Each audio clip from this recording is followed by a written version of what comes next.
Of course, we all are immortal beings and cannot die, but everyone doesn't know that. Krishna appeared about 7,500 years ago or so, and he left behind a user's manual. And that user's manual is the Bhagavad Gita. But the perfection of Sanskrit, because of the Ashtadhyayi of Panini, because the grammatical rules are all perfect, and because it has the etymological principles of 2,212 roots to the Sanskrit words, dhatus. So the orderliness of Sanskrit makes it easy to proceed in learning it by comparison to languages with many exceptions and the rules aren't consistent. So it's not my idea. Bhagavan said, here, this conversation with Arjun will make sure no one doesn't understand who they are, why we're here, who I am, etc. It's a namaste culture, so wherever you go, people are curious, they're interested, they're kind, they're good-hearted.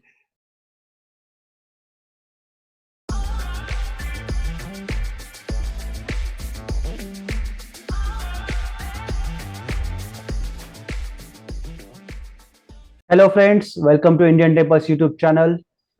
Today is a very special day because I am interviewing a very special person.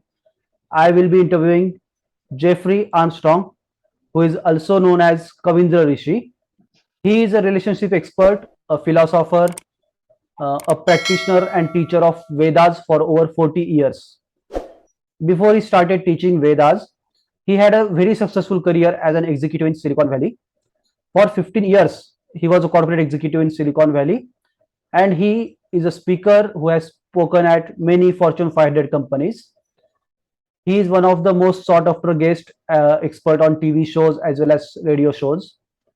He is an award-winning poet and best-selling author of New Avatar, Ancient Wisdom for a New World, and of course, the book that got me impressed, that got me seek to interview this person. This very book here, the Bhagvad-Gita Comes Alive, a radical translation. That's the book that caught my eye very recently. He has also been featured in many CBC documentaries like Planet Yoga, Wings of Yoga, and 2004 Leo Award documentary, Take Back Your Power. So, welcome, Jeffrey sir. Welcome to our show. Namaste. It is a great pleasure to have you here with us. Thank you, Dinesh. Namaste, pranams. It's a pleasure and an honor to be with you.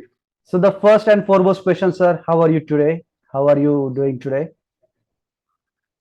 I am wonderful. I'm in good spirits, good health, and I'm in good company. Yes. So, sir, the first question that actually crosses our mind, that actually crossed my mind when I saw this book, being a Canadian citizen that you are, what exactly attracted you to study spirituality and Hindu culture? All right. Well, let's begin where I began. Guru Brahma, Guru Vishnu, Guru Devo Maheshwara, Guru Sakshat Parabrahma Tasmai Sri Gurave Namaha. Of course, we all are immortal beings and cannot die, but everyone doesn't know that. When I was quite young, though I was born in America, in Detroit, Michigan, something about the world around me didn't make sense. And I started asking questions. So I went on a quest. And at that time, in response to India being colonized for a couple of hundred years and robbed and pillaged, the karma was about to come back, which was the gurus were going to come to the West and teach people like me who were hungry for answers that our religions and cultures in the West could not provide. And so I had such gurus, and I've always, ever since, been in their service, in the service of the Vedic Sanatana Dharma culture.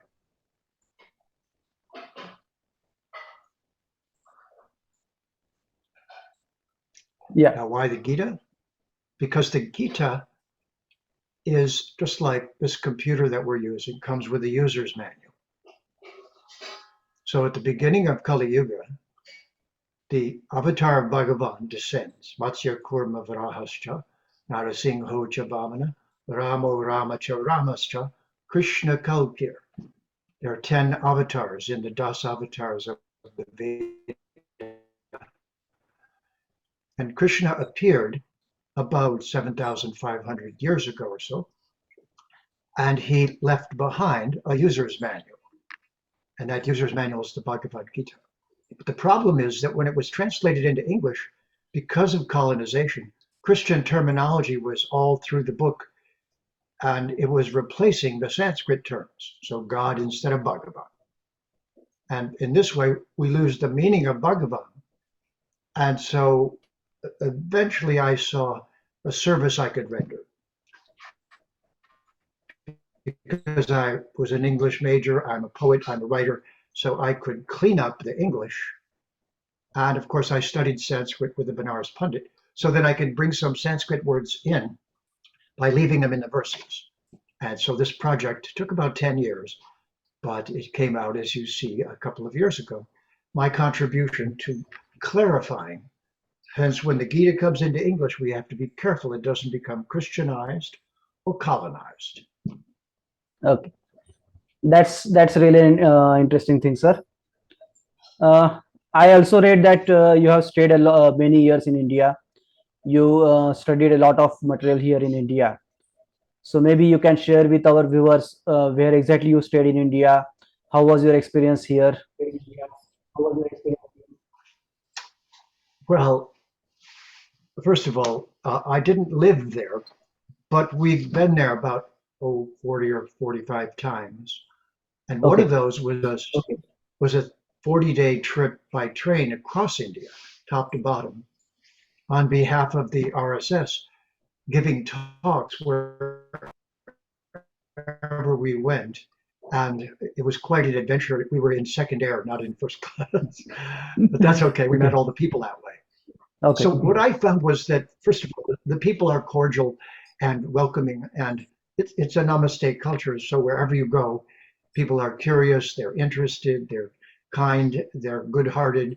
I mean, there are bad eggs in every culture, but not very many in Bharat, mostly a lot of very beautiful people. I stayed at their homes, and that was quite lovely.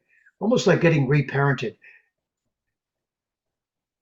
The homes in Western civilization are not the way they are in Bharat. There, they were so elegant and so loving, and the children were so taken care of. It was as if the families and homes were a temple, a mandir. So we enjoyed our trips very, very much across. I wrote a 40-day journal of that trip by train all the way across. Someday we may publish it. But it's a wonderful place to be, in spite of the fact that they're still recovering from colonization.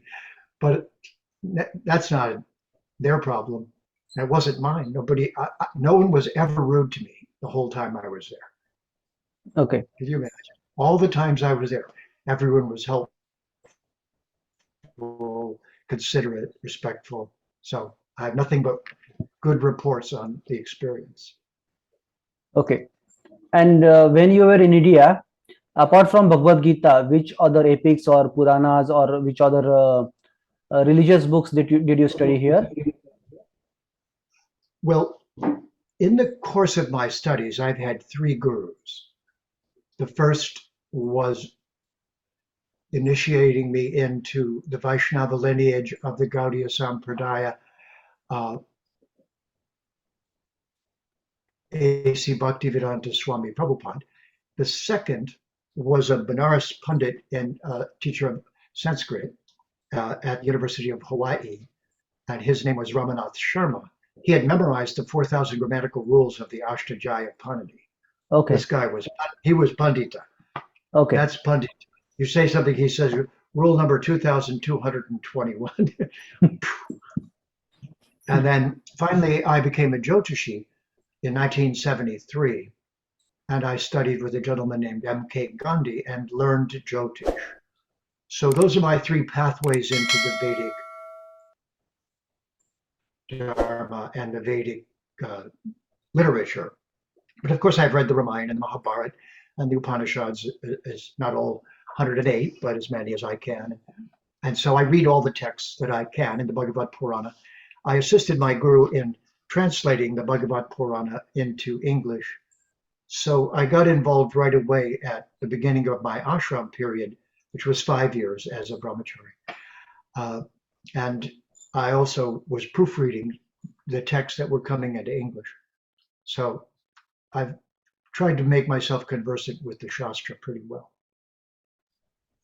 That's really interesting, sir, because I myself being from a Hindu family living in India, even I haven't read as much as you mentioned here, and not many from our own culture have this much interest in understanding Puranas or understanding Bhagavad Gita. So this is really fascinating to know how much you have shown interest in all the literature available in India. So there is a doubt that I have, being not really well versed in Sanskrit and learning Sanskrit at a later age of your life. How easy or difficult it was for you to study those Puranas? Sanskrit is not good enough that I can just pick up a book and read it.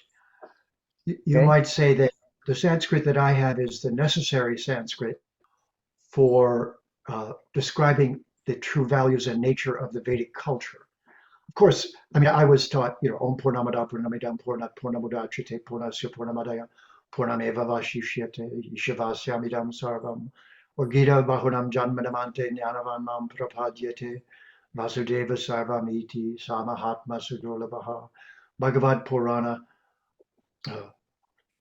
Om Namo Bhagavate Vasudevaya Janmadyasya Yato Napayadi Taratas Deshu Vignaha Swara Tene Brahma Hridaya Adi Kavya and so on. So select verses from texts that are important. I've made it my business to learn those and know them as much as possible. Yeah, but when you started learning Sanskrit, when you started understanding the verses, or while you were translating Bhagavad Gita, it must have been really difficult for you to understand words of some understand meaning of some words. Was it difficult for you? Well, I wouldn't say it was difficult because the Sanskrit language is so perfect. That's what it means, Sanskritam. So it, it's really very orderly. English is much more difficult because English words don't always mean what they say, and it's a confused language with a lot of chaos. But the perfection of Sanskrit, because of the Ashtadhyayi of Panini, because the grammatical rules are all perfect, and because it has the etymological principles of 2,212 roots to the Sanskrit words, dhatus. So the orderliness of Sanskrit makes it easy to proceed in learning it by comparison to languages with many exceptions and the rules aren't consistent. So I found it Sanskrit the easiest language to learn compared to less well-structured languages, you could say. Besides, I had a hunger for it that was just insatiable. So, and I was a literature major in English before I did all of this. I was a poetry literature major. I wrote screenplays. I was highly trained as an Okay. academician. I had a degree in psychology. I had English literature, poetry, and I went on to get a degree in history and comparative religion. So I was used to being a student and studying. It was first nature, not even second. Okay. Interesting. So I thought that the Vedas I still do are wonderful. I love studying them. I do it every Uh, day. Okay. While I was going through this book, uh, to our viewers who are watching this video, I'm talking about this particular book here, the Bhagavad Gita Comes Alive. This is the book written by Jeffrey Armstrong. And while I was going through this book, I noticed a section that goes as glossary of select Sanskrit terms. He has included a glossary in the book where you will understand the meaning of those words that commonly appear in our mantras or commonly appear in Bhagavad Gita. So he has made an attempt to translate those words and provide a detailed information about what that word means, and not just translation but a complete transcript of the word that he has provided. it will be definitely a very good read for everyone who likes to study Sanskrit or who wants to understand the Bhagavad Gita. So this will be a very good book, especially in that terms. So coming back to the author Jeffrey, you mentioned that it was not very difficult for you to study or understand Sanskrit. But when I talk to my friends, when I in fact, even I had found very difficult to study at earlier phase. So your words definitely give a motivation to me as well as many other from my own country that Sanskrit is not really difficult language, and we should definitely take up understanding Sanskrit if we understand the rules of the grammar.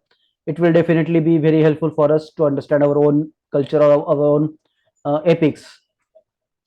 So coming back to you, Jeffrey, I have read a few books about Bhagavad Gita. I have read many different translations that talk about what is written in Bhagavad Gita. Many authors have attempted to translate Bhagavad Gita for over 500 or 600 years. So, what according to you makes a difference, or what according to you is different in your book as compared to the earlier writings that other writers have written? As a from an author's point of view, what do you see? Yes, it's a very important question, Dinesh. Well, the first thing is because of colonization, because it was done in English, and the British sent a British lord, so-called, named Macaulay, over to India, and they said to him, "Figure out how we can destroy the culture of India and colonize them." And he came back to England, and he appeared before all of the House of Lords and so forth, and he said, "I've been to India, and it's, in my opinion, in order to destroy the culture, we must remove the Sanskrit education and teach them English instead." And so this is exactly what happened. The Sanskrit language is the key to the understanding of ourselves and the Vedic literature. And the Vedic literature is what it is because of Sanskrit, because Sanskrit, so here's the term, its meaning doesn't drift over time. In linguistics, it's called linguistic drift. Okay. So languages tend to drift in their meaning. They get mispronounced and they get spelled differently, and then they're said differently, then the word's different. English is chronic with this, full of words from other languages, full of rule breaking, and nothing is consistent. So here's the other part of it. The Sanskrit itself is called Devanagari. The Devanagari means the city of the Devas. And it means that the vibrations of the Sanskrit language actually have an effect, number one. And number two, each precise meaning tells us something about what is beyond our sight, which we cannot automatically see from where we're standing. And that drishti or darshan that's given to us by the Sanskrit is because it's luminous and it enlightens. So the perfection of the Sanskrit words is the basis of our getting a new understanding from them. Take an example is the realm beyond the realm we're in right now, from which everything has come, is called Brahman, from the word Bri. Now, Bri went into English and became brilliant, the word brilliant. Okay. So there's Sanskrit hiding inside of English everywhere, but Briha means everything there is brilliant, luminous, and enlightened. So there's no other English word that you can substitute for Brahman because there is no such word in English. And this means that each one of the Sanskrit words, you could think of it as a kind of lamp.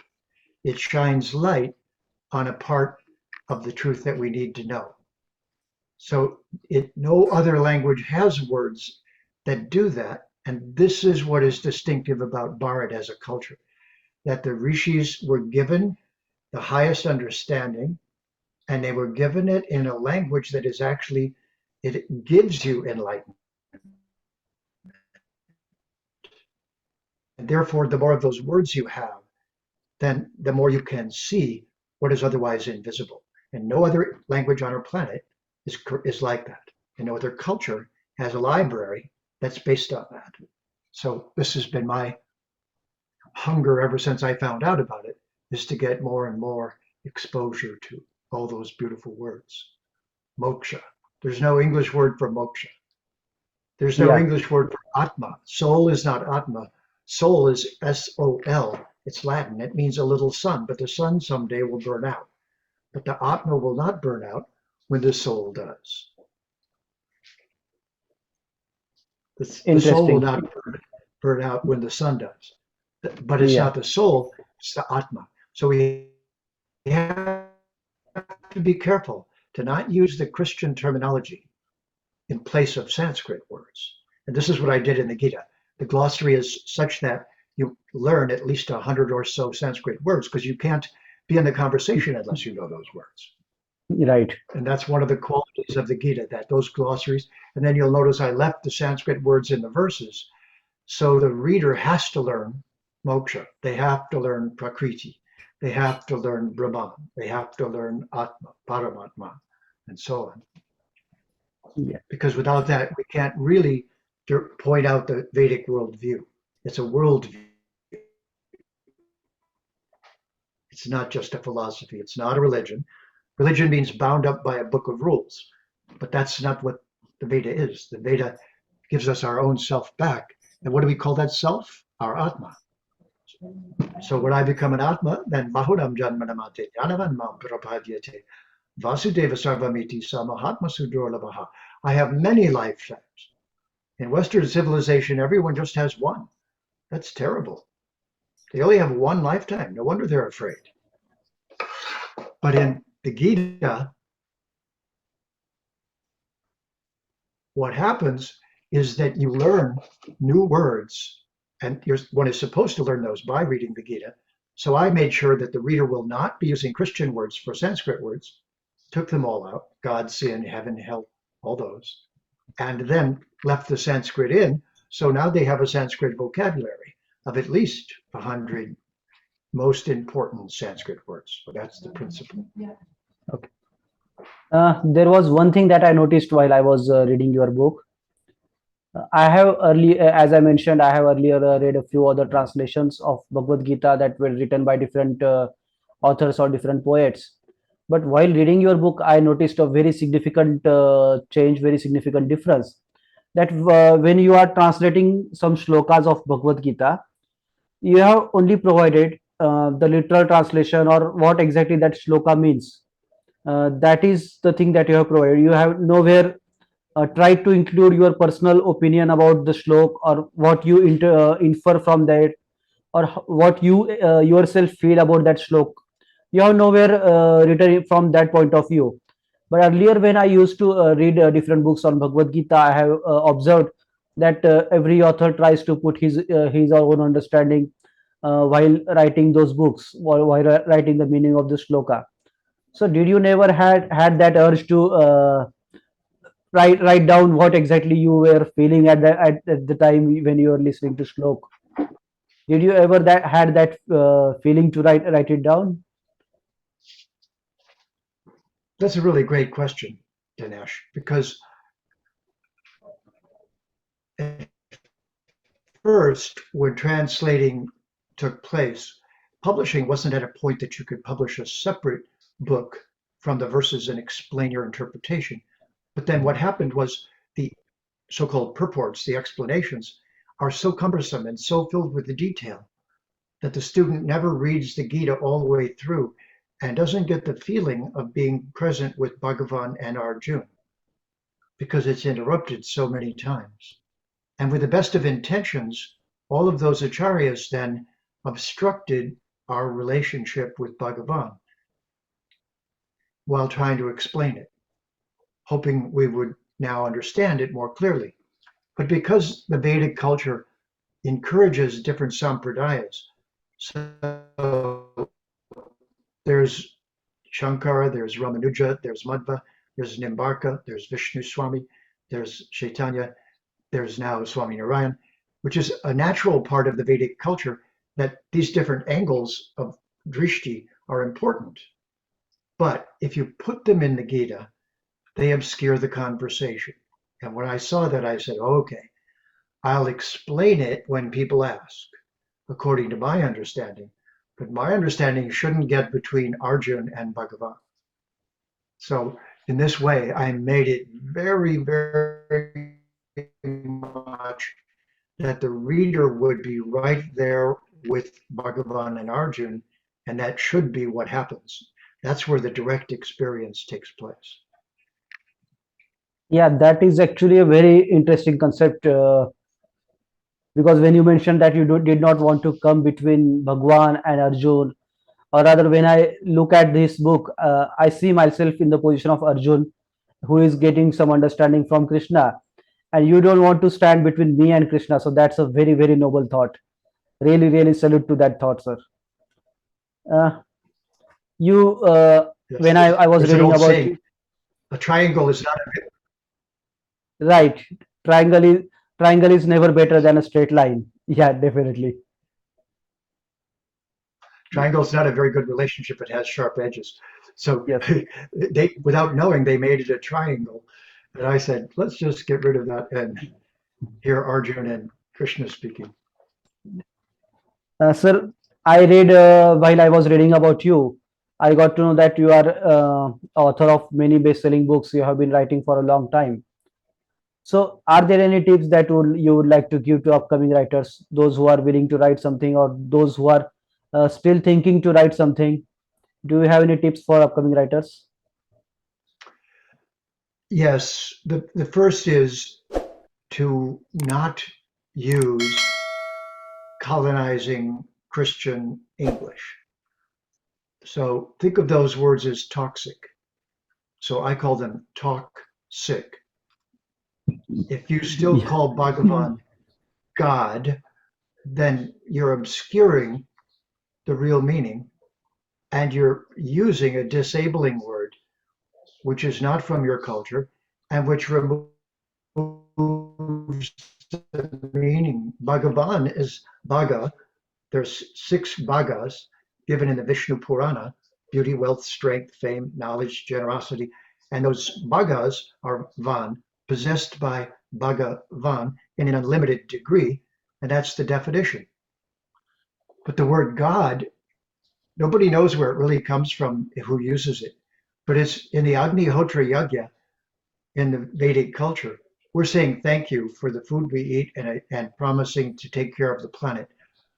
But when we make the offering, we say Svaha Svaha. That's the Shakti of Agni. And then the smoke goes up. The smoke is called Hutam. Hutam became Gutam, and then that became God. So even though Christians hated the Vedic culture, and still do, and they hate all of the Agnihotra Yagya and all the divine Deva beings, their name for the Supreme Being is a small word in the Agnihotra Yagya, Hutam, Gutam, Gut, God. So it's very important not to fall into the trap of using these incorrect words and get them all out. And then the next is replace it with the correct Sanskrit words and use those words. Don't try to make everyone happy by trying to find an English word because there isn't one. There aren't English words for these concepts. And that's the thing to really remember, that it's time to now use this vocabulary. That's why Sanskritam means the perfected language that goes through time without changing. So it's steady while the rest of the world is going crazy and wobbling and losing meaning and twisting words. And see politics, everyone twists words and makes up new ones that have twisted meanings. That's how they create chaos and control people. But if you use the same clear meanings, then the person with those words can't be controlled because they have a view that's steady. And that is Pandita. So this is the basis of the Sanskrit, that it gives a gift to each individual of stabilizing their relationship. That's because we're being treated with respect because we're Atmas. And as Atmas, we don't just have one life. We're on a journey.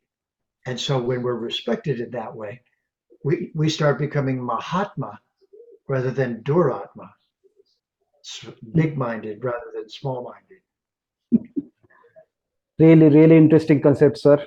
Uh, it's really great to hear all those words from you because uh, I don't know how to put it up in exact words, but I'm really feeling like I'm being enlightened at present. My brain is thinking a lot of things right now. I'm receiving all different kind of wavelengths in my brain right now, and this has been a really enlightening conversation. In fact, today we are. I had intended only to talk about the book Bhagavad Gita Comes Alive, but after listening to you for last 20 to 25 minutes, I feel like I can have at least a 2 or 3 hour interview session with you sometime, so that my reader would, my viewers will get to know a lot of interesting things. So before I close this interview, there was one question that I wanted to ask. I'm sure our viewers will have a lot of questions for you. They will have some more questions to ask. So, what will be the right way to contact you with their questions?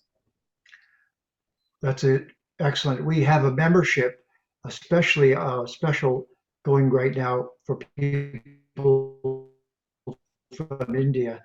And the website is gitacomesalive.com. And we have various programs. I do weekly Bhagavad Gita classes, and this is where the purports have come in. We've gone through the Bhagavad Gita 4 times in the last year, doing different classes, explaining different Sanskrit, different angles, different meanings to the verses. And in that way, at their leisure, they can listen to those because they're all videoed. We video record them, and they're accessible online. And we have various programs for accessing and reading the Gita and getting deeper into it. So we're building a culture now around making the Gita accessible to everyone, and especially for the people from India and for the NRI children. This is very important. If you're not careful, your children will get lost unless you have a direct and clear way to understand their own culture. So this Gita Comes Alive is specifically for the Hindu youth of today, because they can take that with them and go, I see, that's my culture. Okay, I get it. Now they have a root. If they try to get the translations from the whole library, they'll throw their hands up and go, our culture is too complicated. I can't do it. They'll go away. They'll get trapped in Western civilization and lose their own. So it's very important. And the other group is the new yogis, need a vocabulary. So these are the two groups that are getting it the most. Get this for your children. It'll keep them in the culture and give them a way to talk about themselves and have self-esteem. And that's the next part. It's time for the Hindu community to speak about itself on its own terms in a respectful way, but to say to people, if you want to know about us, I have to give you some words. You don't have words that allow me to tell you about myself. So if I may, let me give you a new word. Let me give you Brahman. Let me give you Moksha. Let me give you Atma. And now, if the persons are sincere, they start to understand. So this is a revolution. I call it the Vedic Renaissance. And we're the people, we're not the people of a book, we're the people of a library. But start with a book. Start with the user's manual. And next, once you have that for sure, then nobody will ever get lost again. And that's why Krishna gave it. It's not my idea. Bhagavan said, here, this conversation with Arjun will make sure no one doesn't understand who they are, why we're here, who I am, etc. Yep. Thank you. Thank you very much, Jeffrey, for your valuable time for our Indian Temple channel. Friends, I will be sharing the link for his Instagram account as well as his website in the description below, and you can definitely follow Jeffrey Armstrong at Instagram. You can definitely visit his website. You will get to learn lot of interesting things. Jeffrey, thank you very much for your valuable time. It was really a pleasure to be with you. Thank you, Dinesh. It's my joy. Thank you for having me as a guest. I look forward to seeing you again.